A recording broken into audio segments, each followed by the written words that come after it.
কি আর বলুম ভাই, এমন একটা দেশে জন্মগ্রহণ করছি, কোনো আগা-মাথা নাই, কোনো শান্তি নাই, কোনো সুখ নাই। আপনার কোনো ট্যালেন্ট থাকলে সে ট্যালেন্টেরও কোনো মূল্য নাই। এখানে আ শুধুমাত্র একটা জিনিসের মূল্য আছে, সেটা হইলো আপনারে জন্মগ্রহণ করতে হবে, দেন আপনারে নেতা হইতে হবে। এটা হলো মানে বাংলাদেশের বুকে সবথেকে বড় সাকসেস। আপনি যদি স্পেনে জন্মগ্রহণ করেন, আপনি ফুটবলারও হইতে পারবেন। আপনি যদি আ আমেরিকায় জন্মগ্রহণ করেন, আপনি বড়, বড় ব্যবসা প্রতিষ্ঠান করতে পারবেন। আপনি নিউজিল্যান্ডে জন্মগ্রহণ করলে আপনি ভালো, ভালো গরুর ফার্ম দিতে পারবেন।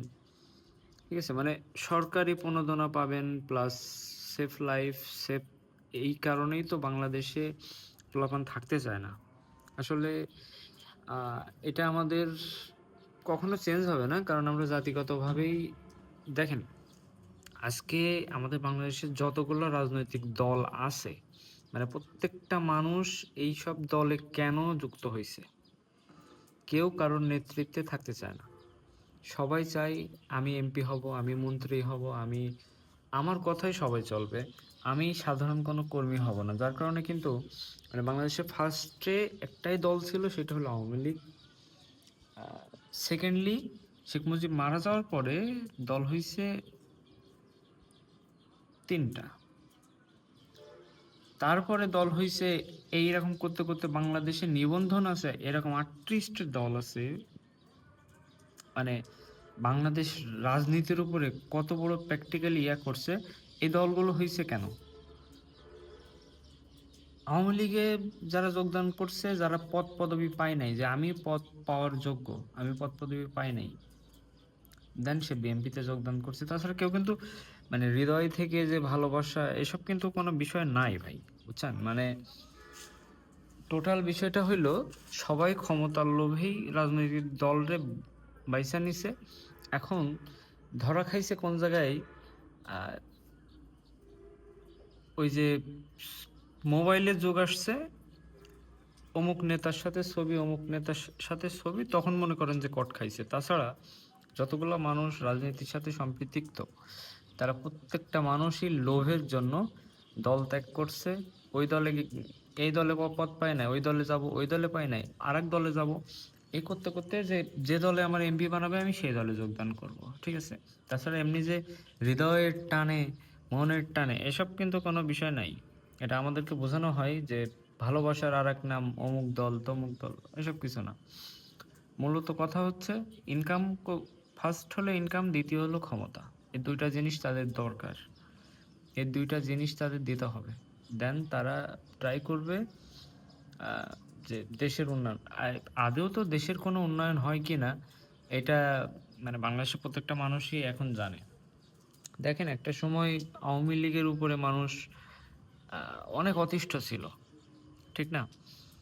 যে শেখ হাসিনা কবে ক্ষমতা থেকে যাবে, তাহলে হয়তোবা দেশ অনেক ভালো চলবে। দেন শেখ হাসিনা চইলা গেল। আরেক সরকার আসলো। তখন মানুষ আবার অতিষ্ঠ হইছে। এখন আবার অতিষ্ঠ হইতেছে। আবার এই সরকারে নামানোর জন্য মানুষ কোন জায়গায় সুখ পাবে না। কারণ সমস্যা কি? যেই আসুক তাদেরই থিংকিং হয় চুরি করব, ডাকাতি করব, মানুষেরটা মেরে খাবো। এই মানে যেই খায়, সরকারের টাকা কিন্তু খায় না। আমার টাকা আপনার টাকাই খায়। ইভেন আমরা ভ্যাট ট্যাক্স দিই, সবকিছু করি, তাতেই কিন্তু দেশ চলে। দেশ কিন্তু সরকার জমি বিক্রি করে চালায় না। বুঝছেন? সো আমাদের দেশ নিয়ে কথা বলার আ অধিকার আছে।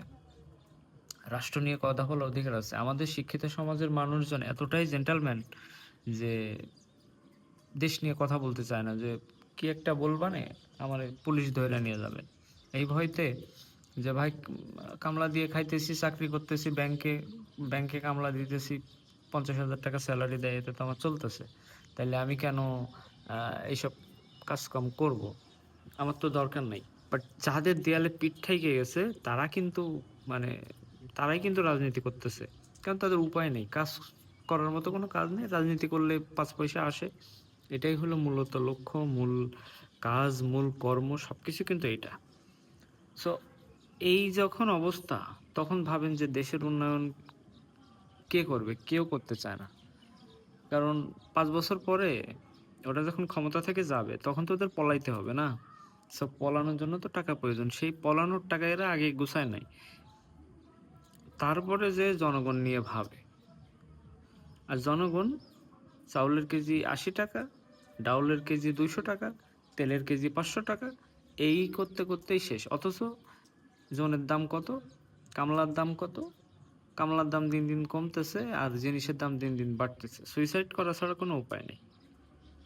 হায়রে মনের দুঃখ, বনের পশু পাখিদের সাথে বলার মতো একটা অবস্থা দেশে, বুঝছেন? তো এই অবস্থা, থাকেন সবাই, গেলাম গা। পরে আবার এ বিষয় নিয়ে আলাপ আলোচনা হবে।